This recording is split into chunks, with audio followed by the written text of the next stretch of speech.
உருவாகிறதுக்கு முன்பாவே நம்ம பேரிடப்பட்டிருக்கான்னு சொல்லியிருக்கிறார் ஆண்டவர். அதே மாதிரி தாயின் வயிற்றிலே உருவாகிறதுக்கு முன்னாலே ஐயாவை கர்த்தர் தெரிந்து கொண்டார்.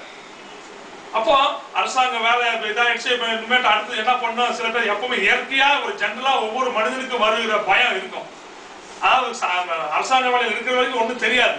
அப்புறம் ரிட்டையர்ட் அடுத்தது நம்ம என்ன பண்ணுவோம், குடும்பத்துக்கு என்ன பண்ணுவோம், அடுத்தது என்ன பண்ணுவோம், ஸ்டெப் பண்ணுவோம் அப்படின்னு சொல்லி எல்லாமே ஒரு இயற்கையா ஒவ்வொரு மனிதனுக்கும் வருகிற பயம் உண்டு.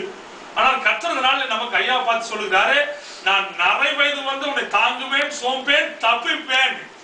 இதுவரைக்கும் எப்படி உன்னை நடத்தினோ அதே மாதிரி இனிமேலும் உன் காலம் இருக்கும் வரைக்கும் கர்த்தர் என்ன பண்ணார், சோம்பேன் கர்த்தரே சொல்லுகிறார். அல்லேலூயா.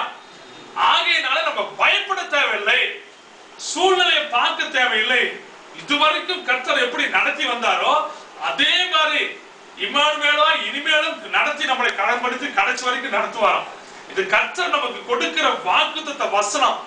இந்த வாக்குத்தத்த வசனத்தை ஒவ்வொரு நாளும் பிடித்து ஜெபிக்கும் போது கர்த்தர் சங்கீதம் 23:1 சொன்ன வார்த்தையின்படியாக கர்த்தர் என் மேய்ப்பராய் இருக்கிறார், நான் தாழ்ச்சி அடையேன். இதுவரைக்கும் தாழ்ச்சி அடையாத தேவன் இனிமேலும் தாழ்ச்சி அடையாதபடி நம்மளை காத்துக் கொள்வாராம். நம்ம தேவைகளை எல்லாத்தையும் கர்த்தர் அறிந்திருக்கிறார். நம்ம பயப்பட தேவையில்லை, தேக்க தேவையில்லை.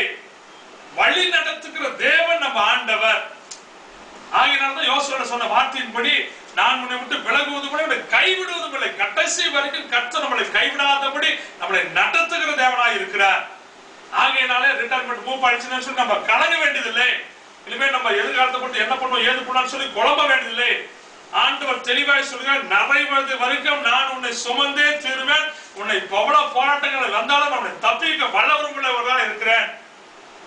சங்கீதம் 34 அதே சொல்றாரு. 34:10 சிங்கக்குட்டிகள் தாழ்ச்சி பட்டினியாய் கிடக்கும், கர்த்தரை தேடுகிற பிள்ளைகளுக்கு ஒரு நன்மை குறைவிடாதபடி இதுவரைக்கும் குறைவில்லாத நடத்தி வந்த தேவன் இனிமேலும் குறைவில்லாதபடி நம்மளை கர்த்தர் நடத்துவார். நம்ம பயப்பட தேவையில்லை, எதை பத்தியும் குழம்ப தேவையில்லை.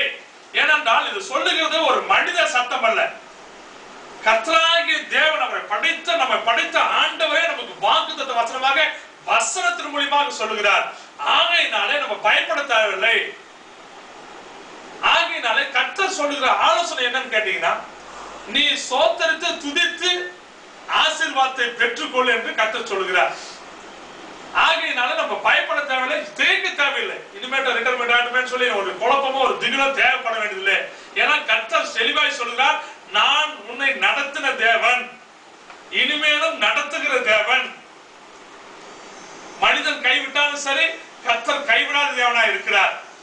யார் கைவிட்டாலும் ஆண்டவர் சொல்றார், ஸ்திரியானவர் தன் கர்ப்பத்தின் பிள்ளைக்கு இறங்காமல் தன் பாலகனை மறப்பாலோ அவர்கள் மறந்தால் நான் உன்னை மறப்பதில்லை. நம்ம ஆண்டவர் மறக்காத தேவன். இஸ்ரவேலை காக்கிறவர் உறங்குவதும் இல்லை தூங்குவதும் இல்லைன்னு சொல்லுகிறார். சங்கீதம் 120 சொல்லுகிறாரு, எனக்கு ஒத்தாசை வரும் பருவத்தின் என் கண்களை ஏறெடுக்கிறேன். ஆகினாலும் பயப்பட தேவையில்லை, கலங்க தேவையில்லை. இதுவரைக்கும் எப்படி நடத்தினாரோ அதே மாதிரி ஒரு நன்மையும் குறைவுபடாதபடி இனிமேலும் கர்த்தர் நடத்துவார். ஆனால் நம்ம விசுவாசிக்க வேண்டும். கர்த்தர் மேல நம்ம நம்பிக்கை வைக்கும் போது கர்த்தர் ஆச்சரியமா இருக்கு, எப்படி நடத்துவாரு நமக்கே ஆச்சரியமா இருக்கும். ஆனால் கர்த்தர் நடத்திடுவார்.